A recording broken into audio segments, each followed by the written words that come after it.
తాను న్యాయం కోసం 5 ఏళ్లుగా ఎదురు చూస్తున్నానని ఆయన కుమార్తె సునీత నర్రెడ్డి అన్నారు. ఈ కేసుకు సంబంధించి సిబిఐ చేయాల్సింది చాలా ఉందన్నారు. హైదరాబాద్లో నిర్వహించిన మీడియా సమావేశంలో ఆ వివేక హత్య కేసు ఆమెకు సంబంధించిన పవర్ పాయింట్ ప్రెజెంటేషన్ ఇచ్చారు. ఈ కేసులో సిబిఐపై ఒత్తిడి ఉందన్నారు. తాను ప్రదర్శించిన దృశ్యాలు చూస్తే వివేకాది గుండెపోటు కాదని ఎవరైనా అనుకుంటారా అని ప్రశ్నించారు.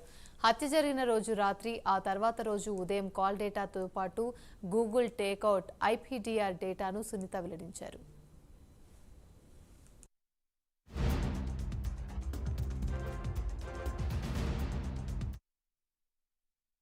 టీడీపీ వాళ్ళతో మాట్లాడతాను, వైఎస్ఆర్సీపీ వాళ్ళతో మాట్లాడతాను. Every person that is there in I have no bars.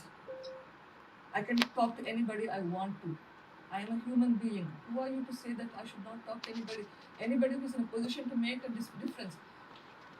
The position is important, not the person.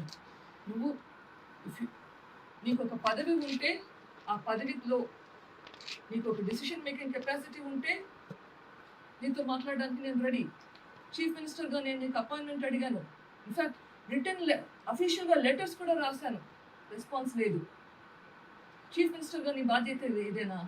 నేను రాసిన లెటర్స్కి కూడా రెస్పాన్స్ లేకుండా. అండ్ చనిపోయింది మీ అన్నగారు, చాలా ప్రేమించే మీ అన్నగారు. ఎవిడెన్స్ సిబిఐ చెప్తుంది, నేను కాదు. ఈ ఎవిడెన్స్ నా దగ్గర లేదు, సిబిఐ ఇచ్చింది. ఇంత ఎవిడెన్స్ పెట్టుకొని మీ అంతగా ప్రేమించిన మీ అన్నగారి గురించి పట్టించుకోకుండా మీరు సిబిఐ నిందితుడు అని చెప్తున్నారు. నేను కాదు, సిబిఐ నిందితుడు అని చెప్తున్నారు. వాళ్ళ పక్కన కూర్చొని కొత్తాసు పలకడం మీ ప్రేమను చాలా బాగా చూపిస్తుందండి. నిమ్మమ్మ గారు, టీడీపీ వాళ్ళతో మాట్లాడతాను, వైఎస్ఆర్సీపీ వాళ్ళతో మాట్లాడతాను. Every person that is there in I have no bars.